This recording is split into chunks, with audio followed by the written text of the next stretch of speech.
আসসালামু আলাইকুম বন্ধুরা, যারা বিকাশ ব্যবহার করি তো দেখা গেছে বিকাশে আমরা অনলাইনে পেমেন্ট করে থাকি। তো অনলাইনে পেমেন্ট করার পর আমাদের কাছ থেকে টিআরএক্স আইডি নামে একটি আইডি চায়। তো টিআরএক্স আইডিটা মূলত হয়েছে ট্রানজ্যাকশন আইডি। সেটা ট্রানজ্যাকশন আইডিটা মূলত একটি ডকুমেন্টস, আপনার লেনদেনের একটি ডকুমেন্টস, মানে একটি আইডি ক্রিয়েট হয়।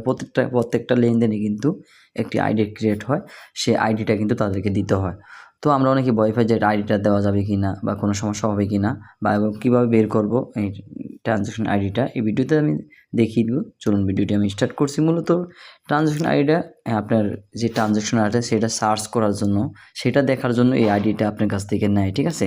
তো এই মূলত এই আইডিটা দিলে কোনো প্রবলেম হয় না, ঠিক আছে। আপনার শুধু লেনদেনটা যাচাইয়ের জন্য কিন্তু আপনি এই আইডিটা নিয়ে থাকে, মানে আপনার নির্দিষ্ট যে আপনি যে লেনদেনটা করেছেন শুধু সেটা চেক দেওয়ার জন্য আপনার কাছে সেই ট্রানজ্যাকশনটা আইডিটা নেয়, ঠিক আছে। তো মূলত এটা দিলে কোনো প্রবলেম হয় না। আর এটা কীভাবে বের করবো, আমি বিকাশ ট্রানজ্যাকশন আইডি কীভাবে বের করতে হয় সেটাই ভিডিওতে দেখাচ্ছি। তো এখানে আমি বিকাশে অ্যাপটিতে চলে গেলাম।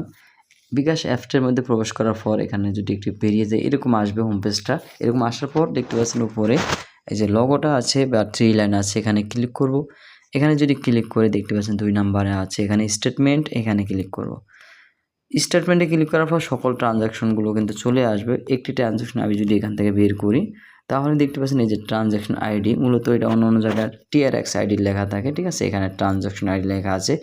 মূলত এখানে ট্রানজ্যাকশন আইডিটা দেখতে পাচ্ছেন ডি ও লাস্টে 10, এই যে কপি অপশন আছে, এখান থেকে কিন্তু কপি করতে পারেন খুব সহজে, ঠিক আছে।